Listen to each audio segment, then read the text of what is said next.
Frank, do not break position. Film diawali dengan diperlihatkannya sebuah situasi ketika sekelompok sniper tentara AS tengah mengawasi usaha penjemputan terhadap seorang tokoh pemimpin teroris Irak yang saat itu akan diamankan karena dia dianggap memiliki banyak informasi penting yang bisa dimanfaatkan. Okay, eyes on, boys. Humvee's here. Di sisi lain, beberapa pendukung militansi tokoh tadi rupanya tidak tinggal diam. Mereka menyusun strategi untuk menggagalkan usaha penjemputan tersebut, termasuk salah satunya adalah dengan cara melumpuhkan kelompok snipernya terlebih dahulu. Dan ya, 1 dari 3 orang sniper itu berhasil ditumbangkannya. Spontan situasi tersebut membuat Frank sebagai pemimpin regu menjadi brutal dan bertindak di luar kendali. Alhasil keluarga si tokoh yang semestinya dilindungi pun akhirnya ia bantai juga.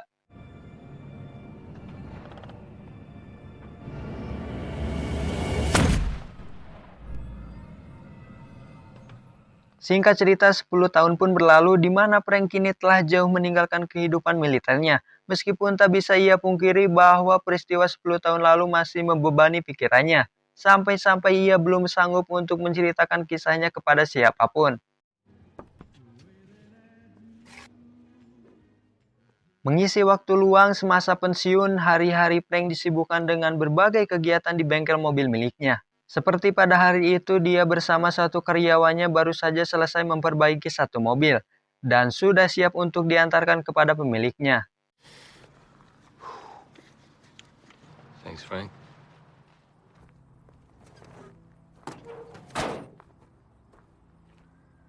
Di sisi lain, kita akan diperlihatkan dengan istrinya Frank, yang bernama Casey. Ini raranya, yang ketika dinikahi, Casey sudah mempunyai anak bernama Shannon.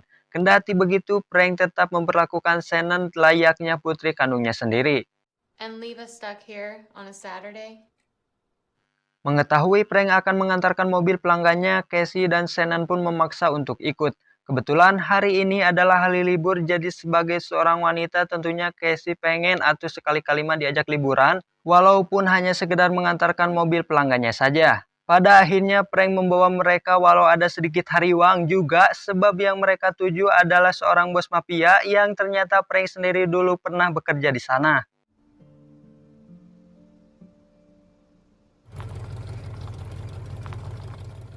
Tiba di tempat tujuan, Frank mendapat gangguan dari si bedegul bernama Nelson, yang karena sikap songongnya itu sempat terjadi adu mulut yang berujung pada sebuah pergelutan.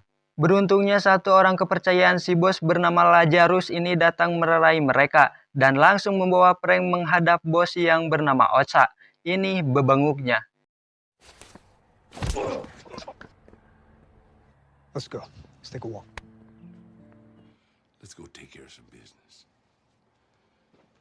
Di sana Frank dibuat kaget dengan isi amplop yang diterimanya. Karena untuk sekedar bayaran servis mobil saja tentu tak mungkin dengan jumlah uang sebanyak itu. Usut punya usut, si Ocha ini rupanya ingin Frank kembali bekerja untuknya sebagai pembunuh bayaran. Akan tetapi Frank menolak tawaran tersebut lalu pergi membawa amplopnya.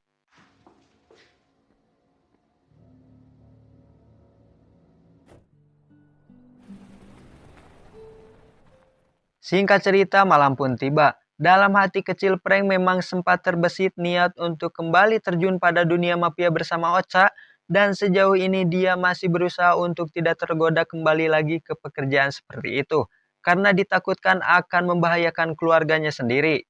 Namun seketika itu ia dikejutkan dengan pemberitahuan di televisi, di mana putri si Ocha dikabarkan tewas setelah mengalami insiden tabrak lari. Sontak informasi ini membuat Frank sangat terpukul sebab dia tahu betul betapa si Ocha ini sangat menyayangi putrinya tersebut. Tak lama kemudian datanglah Lazarus berikut 2 orang pengawalnya dengan tujuan untuk menyampaikan perintah agar Frank mau membereskan pelaku yang telah menyebabkan putri Ocha meninggal. Setelah dipaksa Lazarus, akhirnya Frank pun bersedia untuk menghadap beliau malam itu juga. If it doesn't consist of me fixing an automobile, I'm not interested. Yang dalam hal ini Casey sebagai istri tadi beritahu tentang apa maksud dan tujuan kepergiannya, sehingga timbullah sebuah prasangka tak baik dari Casey jika Frank telah menyembunyikan sesuatu yang selama ini ia tutupi darinya. Semakin Casey ingin tahu, semakin kuat pula Frank untuk tidak mengatakan hal tersebut. Sampai-sampai ya, satu tampilan pun mendarat di pipinya Frank, namun sebagai lelaki sejati dia tak berpikiran untuk membalasnya lagi. Karena dia tahu betul kalau lelaki sejati tidak akan melakukan itu apalagi kepada perempuan. Tak lama dia pun lantas pergi menuju rumah si Ocha. Leave!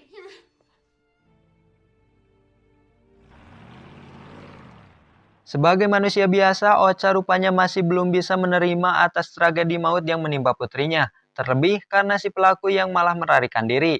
Maka dari itu Ocha memaksa Frank untuk membunuh si pelaku. Jika tidak, maka Ocha mengancam akan membocorkan rahasia masa lalu Frank kepada istrinya.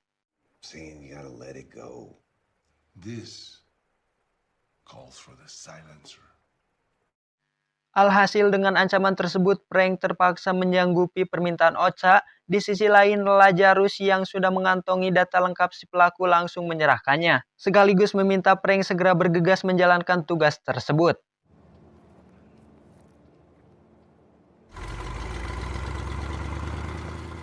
Dan dari data yang ada, Frank berhasil mengusut jejak keberadaan si pelaku dengan cukup mudah. Artinya, 99% Frank mampu mengeksekusi sebelum pelaku tersebut menyerahkan diri kepada kepolisian setempat. Namun setelah mengetahui posisi, target tersebut sedang bersama keluarganya. Seketika itu pun Frank teringat detik-detik saat pembantaian pada 10 tahun silam. Bayangan itulah yang kemudian membuatnya sering terjebak dalam dilema sampai akhirnya ia memutuskan untuk membiarkan si pelaku.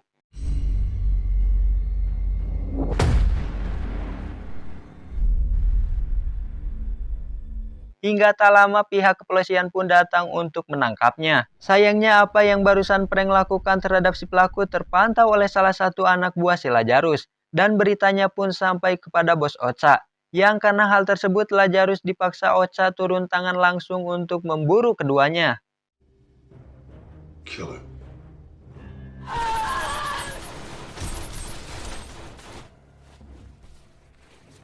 Sementara itu di tempat kediamannya, Casey dikejutkan dengan suara dering telepon yang diyakini itu adalah panggilan dari Frank. Namun karena khawatir terjadi apa-apa, lantas ia pun memeriksa keadaan sekitarnya terlebih dahulu. Lalu tiba-tiba karena merasa terancam, Casey kemudian berupaya untuk membela diri. Sekalipun itu tak membuahkan apapun kecuali hanya membuat Lazarus semakin marah dan bereaksi seperti ini.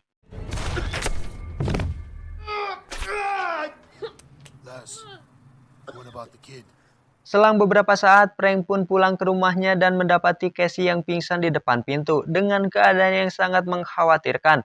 Maka daripada itu, dibawalah ia ke rumah sakit terdekat. Sementara di saat yang sama, Lazarus tengah mempersiapkan si pelaku untuk dieksekusi mati pada saat itu juga.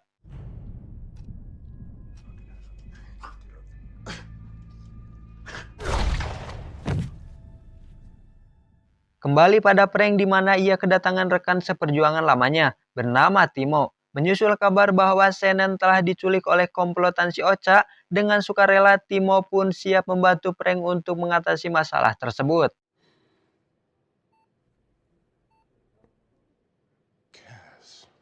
Di sisi lain, Casey merasa sangat terpukul selain karena khawatir akan keselamatan putrinya yang diculik. Dia juga merasa sangat kecewa kepada Frank karena telah membohonginya selama ini. Maka demi menebus kesalahan tersebut, Frank dibantu Timo berjanji akan segera membawa kembali Shannon pulang dalam keadaan selamat.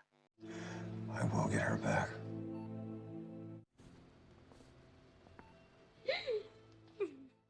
Singkat perjalanan, mereka sudah tiba di kediaman Ocha yang keadaannya saat itu terlihat sangat sepi.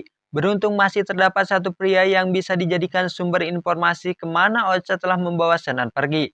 Belum juga informasi didapat, pria itu tiba-tiba menyerang Frank. Sehingga apa boleh buat, Timo harus menembaknya hingga dia tewas saat itu juga.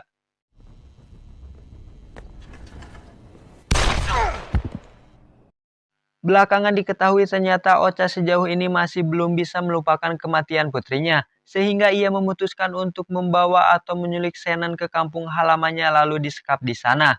Walau diperlakukan seperti anak sendiri, namun sang istri tetap menyalahkan sikap Ocha yang berlebihan tersebut. Sebagai mantan partner Ocha, tentunya Frank mengetahui persis di mana posisi keberadaan putrinya saat ini. Yang ternyata putrinya dibawa ke sebuah daerah yang ada di Meksiko sana, yang selama ini dijadikan Ocha sebagai markas pembuatan narkoba. Tak lama kemudian, Frank dan Timo datang menyelinap dengan persenjataan yang sudah dipersiapkan dan seketika melumpuhkan semua anak buah si Ocha dengan begitu mudahnya.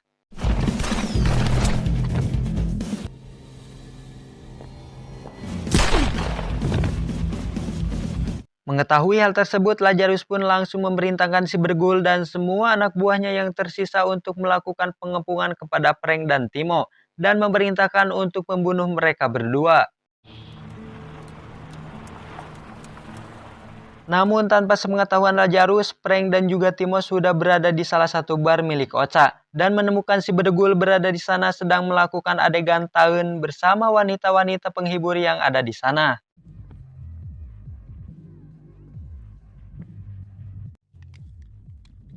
Dari si Bedegul inilah Frank mendapat informasi di mana keberadaan Shannon sekarang.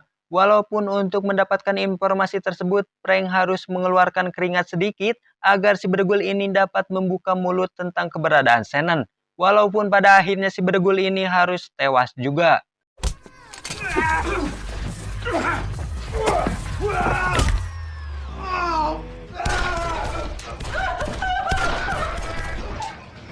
Sementara itu di luar sana Timo sedang membereskan kroco-kroco si Ocha yang akan sangat ngagokan bila mana mereka masih hidup. Walaupun juga ia harus terkena tusukan dan anehnya entah pakai ilmu apa si Timo ini, walaupun sudah terkena tusukan masih saja mampu melawan dan menumbangkan semua si kroco-kroco tersebut. Tak lama kemudian terlihat Ocha sedang berdiskusi dengan Lazarus tentang kondisinya saat ini yang belum bisa melupakan putrinya. Jadi alasan dia membawa Shannon karena dianggap kalau Shannon itu mirip dengan mendiang putrinya. Tapi di sisi lain Lazarus mulai mengkhawatirkan kondisi Ocha yang sepertinya. Frank mulai murka dengan mereka ini karena telah berani membawa kabur Shannon dan membuat istrinya terkujur tidak berdaya. Laz, Go ahead. you might want to get down. Dan benar saja, di seberang sana tepatnya di rimbunan rumput, Frank dan juga Timo sudah siap dengan snipernya, berharap tembakannya mengarah tepat kepada mereka berdua. Namun hal tersebut disadari oleh Lazarus dan langsung menembakkan meriam kepada Frank. Tak tinggal diam, Frank dan Tommy pun membalas tembakan tersebut, dan aksi tembak-tembakan pun tak bisa terelakkan lagi.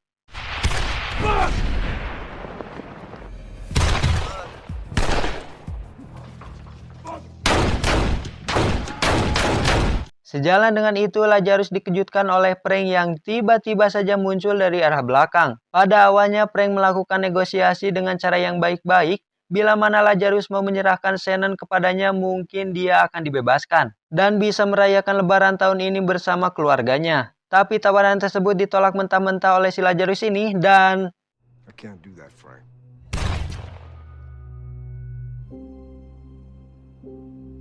Ya, nasib naas harus dirasakan oleh Lazarus ketika tembakan Frank mengarah tepat di kepalanya, tapi di sisi lain baku tembak tersebut membuat Tommy juga terluka parah. Namun di tengah kondisi seperti itu, ia masih berusaha agar Frank segera menemui Shannon, karena jika tidak maka dalam sekejap Ocha akan membawanya kabur dari sana. Come on, be careful. Di balik aksi penculikan ini, ternyata istri Ocha tak henti-hentinya memberikan nasihat. Kalau yang dilakukannya ini emang salah, dan Shannon bukanlah Nikki anak kandung mereka yang sudah tiada itu. Tapi nasihat itu tidak pernah dihiraukannya dan tetap saja keras kepala. Drop it, Lynn. No, you drop it, Frank. Di tengah-tengah bersitegang itulah tiba-tiba terjadi sedikit perdebatan antara mereka berdua. Karena Ocha tak mau melepaskan Shannon. Memanfaatkan situasi tersebut, Shannon menggigit tangan Ocha untuk mengalihkan perhatiannya dan mempermudah Frank untuk melumpuhkan si Ocha ini. No, she's not. She's right here.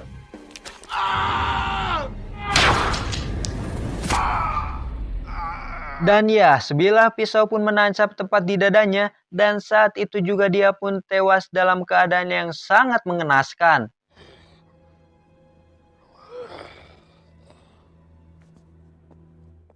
Dan pada akhirnya Shannon bisa kembali pulang dalam keadaan sehat dan selamat tanpa ada cacat satupun. Begitupun dengan Frank yang akhirnya bisa menepati janjinya kepada sang istri untuk membawa Shannon kembali dalam keadaan selamat. Oh. I love you so much. I love you guys. Di akhir cerita, Frank dan juga Timo dibawa ke grup curhat yang dikelola oleh Casey. Tampaknya Frank sekarang sudah bisa melepaskan dari bayangan masa lalunya dan mencoba memulai kehidupan yang baru. My name is Frank. Tamat, dan film pun berakhir. Sebegitu besarnya kasih sayang orang tua kepada anaknya, apapun yang mereka punya sejatinya pasti akan selalu diberikan selama mereka mampu untuk memberikannya. Mungkin sepertinya harta, jabatan, atau apapun itu tidak ada apa-apanya dibandingkan dengan keluarga, tapi hidup tidak berjalan kekal. Kematian, perpisahan, pasti akan terjadi suatu saat nanti. Jadi cerita ini mengajarkan bahwa harta yang paling berharga adalah keluarga. Itu. Sekian video saya kali ini, terima kasih sudah bersedia menonton sampai akhir. Saya dan tim yang bertugas pamit undur diri, sampai ketemu lagi di video selanjutnya.